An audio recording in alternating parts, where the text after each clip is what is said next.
kelas 1065 Prodi Pendidikan Bahasa dan Sastra Indonesia kelas 5A pada mata kuliah pembelajaran Microteaching Bahasa dan Sastra Indonesia. Pada kesempatan kali ini saya akan mempraktikkan keterampilan memimpin diskusi kelompok kecil. Selamat menyaksikan. Assalamualaikum warahmatullahi wabarakatuh. Waalaikumsalam warahmatullahi wabarakatuh. Selamat pagi anak-anak. Pagi, Bu. Apa kabarnya hari ini? Baik, Bu. Alhamdulillah baik, senang Ibu mendengarnya. Apakah kalian sudah siap belajar? Siap, Ibu. Sekarang, supaya pembelajaran kita berjalan dengan lancar, ilmu yang mendapatkan berkah, kita berdoa terlebih dahulu. Silakan ketua kelas dipimpin doanya, Nak. Baik, Ibu. Siap. Berdoa mulai. Berdoa selesai. Baik, terima kasih Novia. Hari ini siapa yang tidak hadir, Nak? Hadir semua, Ibu. Hadir semua ya, alhamdulillah tidak ada yang sakit. Baik anak-anak, sebelum kita masuk ke materi hari ini, Ibu mau tanya nih, siapa di antara kalian yang suka baca cerita? Saya Bu. Ya, dia suka ya? Bella? Saya juga, Bu. Saya suka baca cerpen, Bu. Suka baca cerpen, Bella? Intan? Kalau aku lebih suka nonton film, Bu, tapi kadang-kadang juga suka baca. Oh, Intan suka baca tentang film, tapi membaca jangan dilupakan ya, Nak, ya. Oke, tidak apa-apa. Nah, hari ini kita akan belajar mengenai cerita pendek atau cerpen. Nah, tapi sebelumnya untuk membuka pembelajaran, Ibu mau kasih satu contoh teks dan nanti kalian tentukan apakah ini jenis teks apa ya. Nah, coba diperhatikan.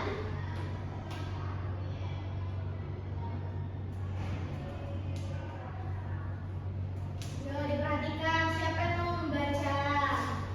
Ya, Bu. Novia, silakan. Anak SD mau ke surga. Suatu ketika, sejumlah murid salah satu kelas di SD sedang menjalani pelajaran agama. Dengan penuh semangat, seorang guru bernama Udin sedang memberikan pelajaran yang membahas mengenai surga. Usai memberikan penjelasan mengenai surga, sang guru lantas memberikan pertanyaan kepada seluruh muridnya. Berikut percakapannya. Anak-anak, siapa yang mau masuk surga? Tanya Udin. Saya, Pak, saya, teriak seluruh murid. Dari seluruh anak yang mengajukan diri, rupanya ada satu murid bernama Ucok tidak ikut berteriak. Hal itu membuat sang guru kembali bertanya. Yang mau masuk surga tunjuk tangannya, tanya Udin lagi. Saya, Pak, teriak para murid berlomba-lomba mengangkat tangannya. Lagi-lagi, Ucok tetap diam. Demi memacu semangat muridnya, dia pun kembali bertanya.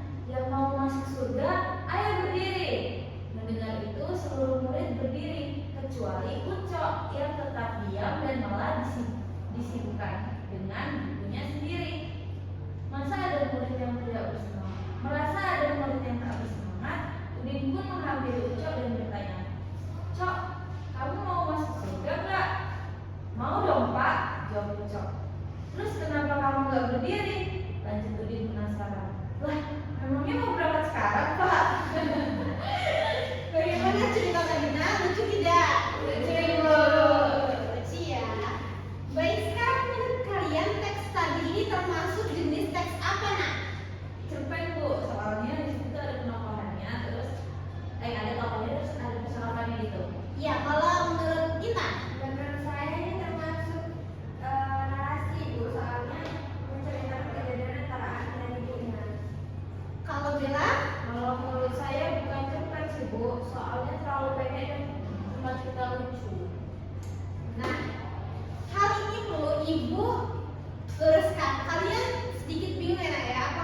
Dua, murid dapat menentukan unsur intrinsik dan ekstrinsik cerpen.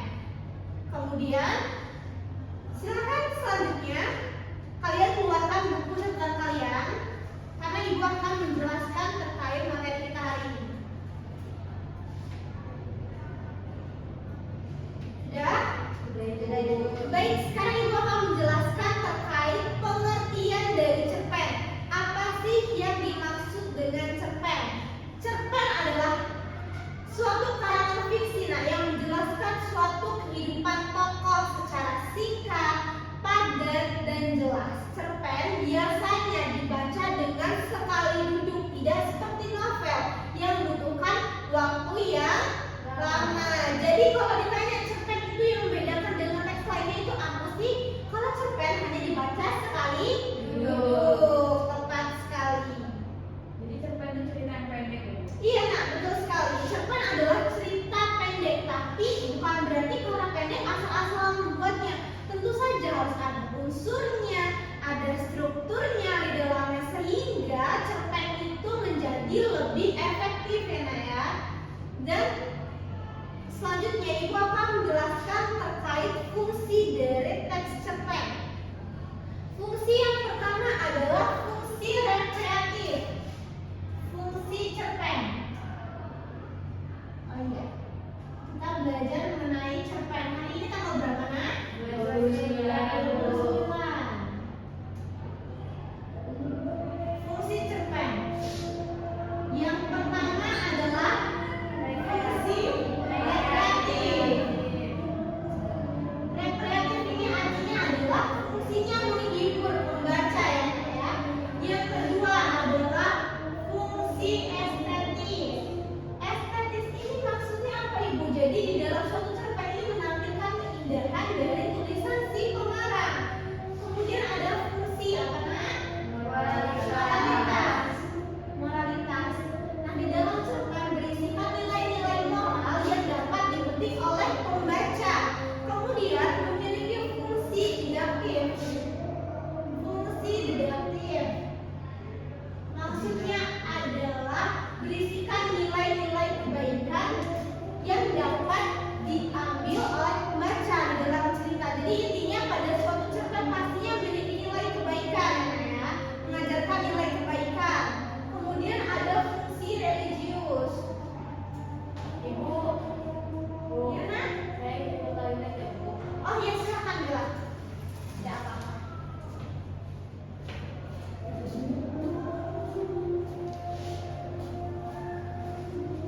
Bu lanjutkan ya nak ya sebelum ini Bella.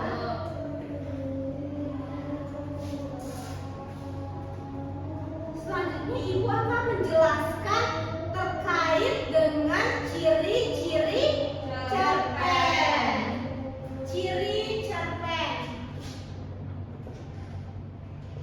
Ciri yang pertama adalah ceritanya singkat,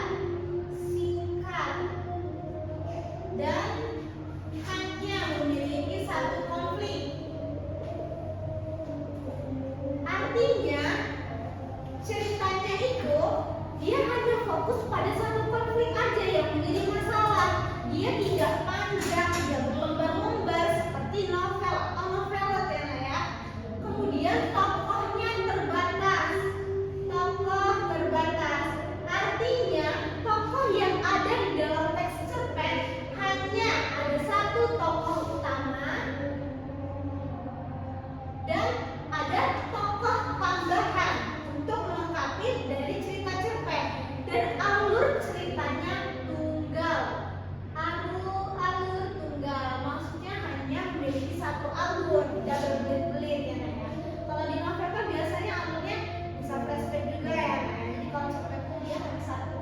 Ibu, Ya. kalau cerpen yang panjang sekali itu gimana ya? Cerpen yang panjang sekali ya nak ya. Bagus pertanyaan Novia. Kalau cerpen yang panjang sekali itu nah biasanya sudah masuk ke kategori cerita bersambung atau novelet Novia. Karena umumnya cerpen itu hanya memiliki 1000 kata sampai dengan 10.000 kata. Singkat di sini nah maksudnya adalah hanya 1000 sampai dengan 10.000 kata. Lebih dari itu ibu misalnya 20.000 Bu, 15.000 masuknya ke dalam kategori cerita bersatu atau novel noveler. Selanjutnya apakah ada yang ingin kalian tanyakan lagi? Cukup pena ya. Selanjutnya ibu akan menjelaskan terkait struktur cerpen. Struktur apakah terbaca? Yang pertama, abstrak. Abstrak ini merupakan keseluruhan dari isi cerita. Ibarat kata kalian ingin membaca cerita, maka kalian akan membaca kisi-kisinya. Apa sih yang ada dalam cerpen tersebut? Disebut dengan abstrak. Kemudian ada orientasi. Biasanya berisikan pengenalan, penggambaran tokohnya, penggambaran latar, suasana, gitu ya. Kemudian ada rangkaian peristiwa.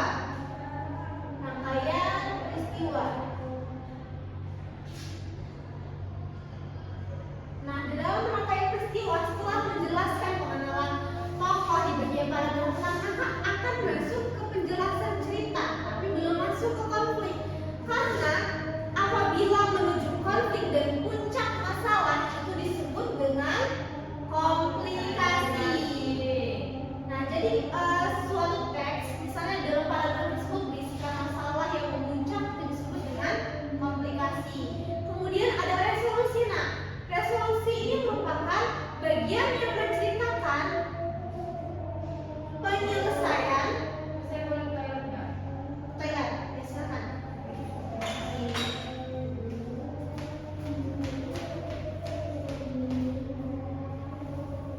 Ibu lanjutkan ya. Iya Ibu. Kalau resolusi ini merupakan bagian penyelesaian dari masalah yang ada pada komplikasi. Resolusi ya.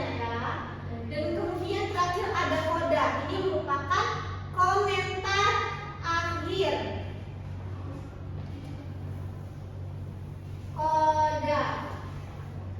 Koda termasuk ke dalam komentar akhir atau bagian yang berisikan simpulan pesan dari cerpen tersebut. Ibu. Berarti semua cerpen itu harus ada nama struktur itu ya Bu? Ya, pertanyaan bagus sekali kan. Jadi Intan, semua struktur ini harus ada orientasi, rangkaian peristiwa, komplikasi dan resolusi. Tapi untuk abstrak dan koda itu opsional kan. Kalau seandainya Intan menulis cerpen tapi tidak ingin memberikan abstraknya, memberikan kodanya, ya tidak masalah gitu. Karena yang terpenting adalah orientasi, rangkaian peristiwa, komplikasi, tentunya harus ada masalah agar ceritanya tidak flat atau data. Dan ada resolusi, bagaimana sih si tokoh ini melakukan penyelesaian masalah dari masalah yang ada ya. Sampai sini dapat dipahami? Ibu. Paham. Selanjutnya Ibu akan menjelaskan terkait unsur-unsur cerpen. Ada unsur intrinsik dan ekstrinsik. Kalau unsur intrinsik ini berisikan yaitu tema, tokoh dan penokohan, latar, alur, sudut pandang, amanat dan gaya bahasa.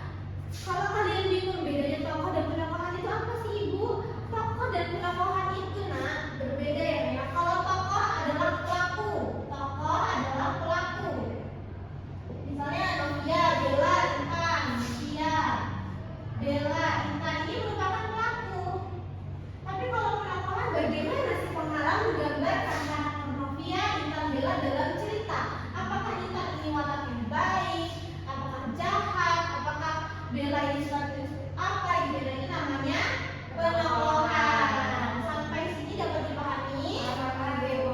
Kalau latar tahu ya, ada latar tempat, waktu, suasana. Ya, Bella. Ibu mau tanya berarti kalau kita analisis itu harus semuanya ya Bu? Iya, betul sekali. Karena apabila kita menganalisis unsur cerpen hanya melihat dari segi unsur intrinsiknya aja, pasti kita tidak akan mengetahui nilai-nilai apa sih yang terkandung dalam cerpen tersebut. Seperti yang ada Ibu jelaskan tadi kan ada fungsi moralitas. Pastinya dalam setiap cerpen ada moral, ada nilai kebenaran yang ingin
bahwa ia sudah sampai dengan selamat. Namun karena terburu-buru dan tidak teliti, ia salah ketik satu huruf dalam alamat email istrinya. Tanpa disadari, email itu terkirim ke alamat seorang wanita yang saat itu baru saja pulang dari pemakaman suaminya yang meninggal sehari sebelumnya. Wanita itu adalah seorang janda baru yang sangat berduka. Ketika wanita tersebut mengecek emailnya untuk mencari penghiburan dari teman-temannya, ia membaca email yang tidak sengaja masuk. Setelah membaca isinya, wanita itu terkejut luar biasa, berteriak dan langsung pingsan. Keluarganya yang mendengar teriakan langsung berlari ke ruangan dan menemukan wanita itu tergeletak di depan komputer. Di layar komputer, email itu masih terbuka dengan tulisan, "Istriku tercinta, aku baru saja sampai. Segala sesuatu telah disiapkan untuk kedatanganmu. Esok, aku tidak sabar menunggu di sini. Tempat ini sangat panas." Lucu ya Naya. Sudah selesai membacanya? Sudah Ibu. Apakah ada yang ditanyakan dari cerita tersebut, Nak? Bu, ya? Jadi kalau teks ini termasuk narasi juga ya? Iya, betul sekali Intan. Nah, ini termasuk ke narasi fiksi ya Nak ya. Tapi tidak semua teks termasuk dalam cerpen ya Nak ya. Jadi semua teks narasi itu tidak termasuk dalam kategori cerpen ya Nak. Karena yang membedakan cerpen dengan yang lainnya adalah fiksi. Nah ya, karena kan si penulis itu sendiri. Kemudian ada yang ingin ditanya juga? Jadi kalau laporan perjalanan itu masuk ke narasi juga ya, Bu? Iya, betul sekali Bel. Jadi kalau laporan perjalanan itu masuk ke dalam narasi, tapi dia kategori non fiksi ya Nak ya, menceritakan kejadian nyata. Sedangkan kalau cerpen itu kan tadi dikatakan narasi fiksi dari imajinasi ya Nak ya. Paham semua? Paham, Bu. Cerpennya lucu, serem ya. Ada lucu tapi serem ya. Itu namanya tulisna. Tahu kejutan di akhir cerita. Banyak cerpen yang menggunakan teknik seperti ini agar membuat pembacanya terkejut. Nah, ini adalah daya tarik dari cerpen salah kirim yang membedakan dari cerpen lainnya yang terlalu monoton, misalnya datar gitu ya. Sekarang Ibu ada tugas nih. Sekarang kalian bentuk kelompok, isinya 3 orang. Silakan dibentuk.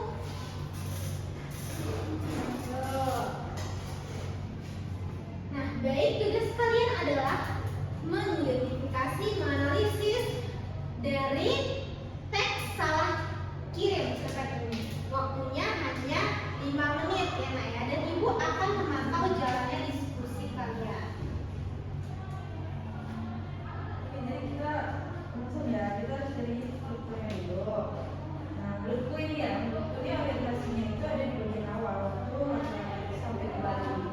Nah, betul sih. Terus komplikasinya pas dia salah kirim email itu nggak sih? Ya inilah resolusinya pas apa perempuan itu pingsan terus keluarganya datang itu.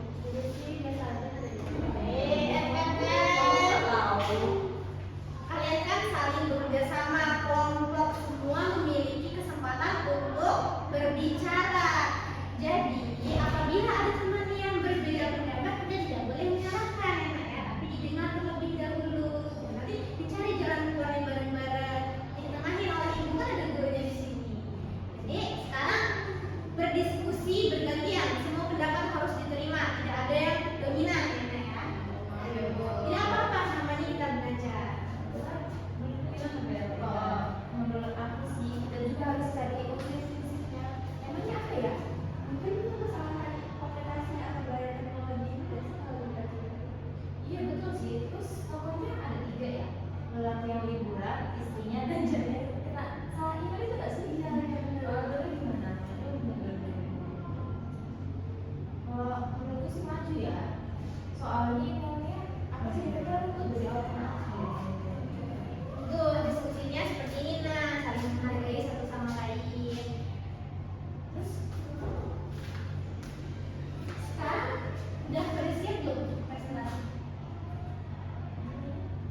tempatnya itu tidak ada. Kemudian untuk orientasinya itu ada di bagian awal, yaitu saat memperkenalkan tokoh lelaki yang sedang liburan di Bali dan istrinya yang akan menyusul. Kemudian untuk rangkaian peristiwanya, yaitu saat lelaki tiba di hotel dan ingin mengirim email ke istrinya. Kemudian komplikasinya terjadi kesalahan pengetikkan alamat email sehingga email terkirim ke orang yang salah, yaitu janda yang baru kehilangan suaminya. Kemudian untuk resolusi itu wanita yang mengirim email salah itu wanita yang menerima email salah itu terkejut dan pingsan setelah membaca isinya. Kemudian untuk kode pesan moral tentang berhati-hati dalam menggunakan teknologi. Itu Cukup ya, Nay. Terima kasih Novia atas penjelasannya yang sebentar. Ini apa ya, diskusi sendiri? Apa ini? Bella ibu, bukan ibu, mau maju duluan ibu. Semua punya kesempatan untuk berbicara. Bella setelah ini berbicara, Intan juga berbicara. Jadi apabila teman sedang mengutarakan pendapatnya, didengar terlebih dahulu supaya tidak ada informasi yang terlewatkan. Coba sekarang ibu tanya, dari penjelasan Novia tadi, apa yang tidak ada dalam strukturnya? Abstraknya. Abstraknya. Bagus, berarti kalian diskusi karena di sini Bella mengetahui jawaban Novia. Bagus, tapi ke depannya apabila ada teman di depan, mohon didengarkan, disimak, tidak apa-apa ya, Nak ya. Ibu. Novia, terima kasih atas penjelasannya ya, Nak, sangat lengkap. Silakan duduk, Nak. Makasih ibu. Ya, sama-sama. Sekarang giliran Bella. Baik ibu. Yuk, Bella.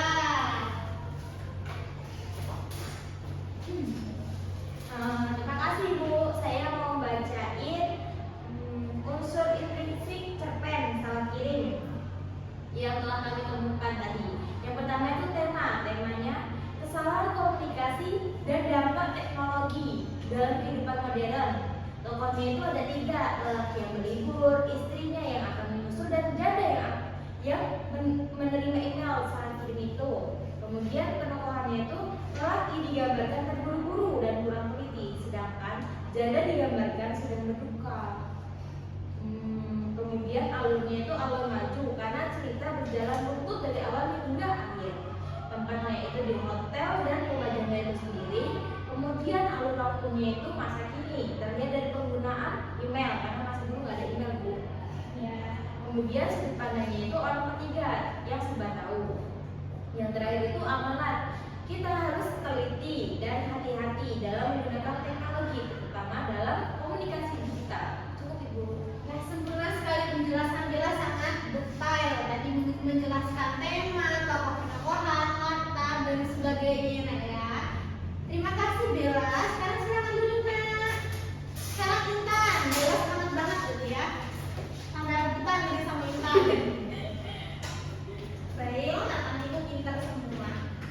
Untuk unsur ekstrinsik dari cerpen salah kirim ini kami menemukan ada nilai moral, nilai sosial, nilai budaya, dan konteksnya. Untuk nilai moralnya itu cerpen ini mengajarkan kita untuk selalu berhati-hati dan teliti dalam segala hal, terutama saat menggunakan teknologi. Kesalahan kecil ini bisa berakibat fatal. Lalu untuk nilai sosialnya, cerpen ini menggambarkan kehidupan masyarakat modern yang sangat bergantung pada teknologi dalam berkomunikasi. Di satu sisi teknologi memudahkan, tapi di sisi lain bisa berbahaya jika tidak digunakan dengan hati-hati. Untuk nilai budayanya, itu menunjukkan budaya masyarakat modern yang mobile dan sering bepergian untuk bisnis atau liburan. Dan terakhir untuk konteksnya itu, cerita ini relevan dengan kondisi saat ini, di mana kita sedang bergantung pada teknologi seperti email, WhatsApp, dan media sosial untuk berkomunikasi. Itu ibu. Analisis Intan ini sangat mendalam sekali ya, Nak. Tadi ada nilai moral, sosial, budaya, dan konteks. Bagus sekali, Nak. Silakan duduk, Nak. Yuk, tepuk tangan untuk kita semua. Diskusi kalian sangat aktif, semua bekerja sama, maju mengungkapkan pendapat ya, Nak ya. Yang perlu digarisbawahi pada kesempatan kali ini kita belajar pentingnya bekerja sama, tidak ada mana yang dominan, mana yang paling benar, dan harus saling menghargai pendapat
tidak umum ya Nak ya, yang berbeda dari teks lainnya agar cerpen kalian ini menarik bagi pembacanya ya Nak ya.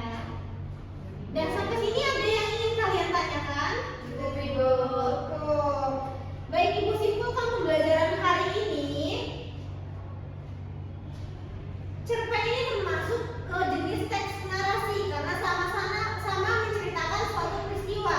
Namun cerpen ini memiliki ciri khas tersendiri, yaitu singkat dan fiksi. Cerpen biasanya berfokus pada satu konflik dengan jumlah tokoh yang terbatas, alurnya tunggal, kemudian memberikan kesan tunggal kepada pembaca. Strukturnya terdiri atas 6 bagiannya, ada abstrak, orientasi, rangkaian peristiwa, Evolusi dan koda.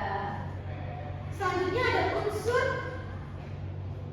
intrinsik, ada tokoh, alur, penokohan, sudut pandang ya Nak ya. Dan ada namanya unsur ekstrinsik yang mencakup nilai moral, sosial, budaya, dan latar belakang pengarang.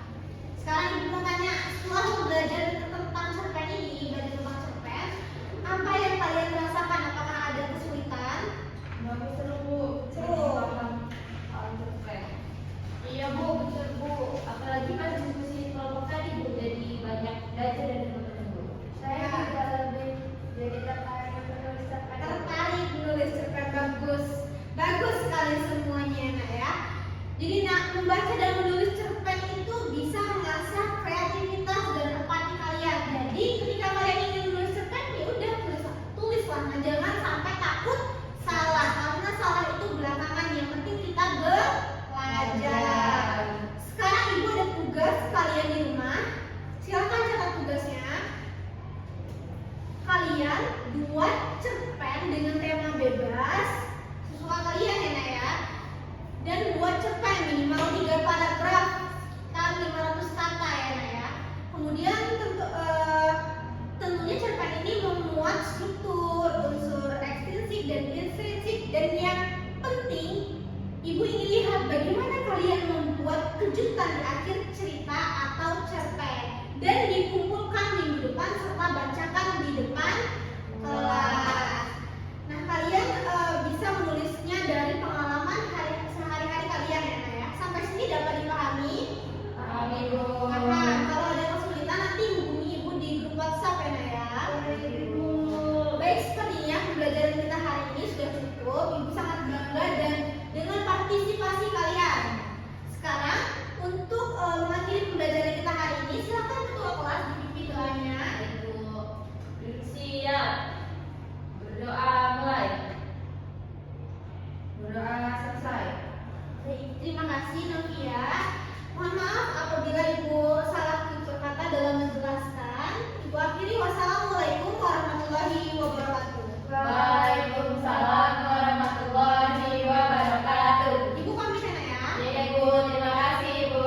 Iya Nak.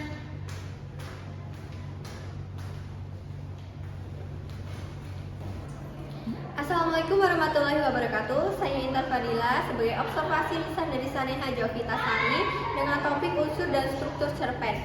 Berdasarkan observasi tulis,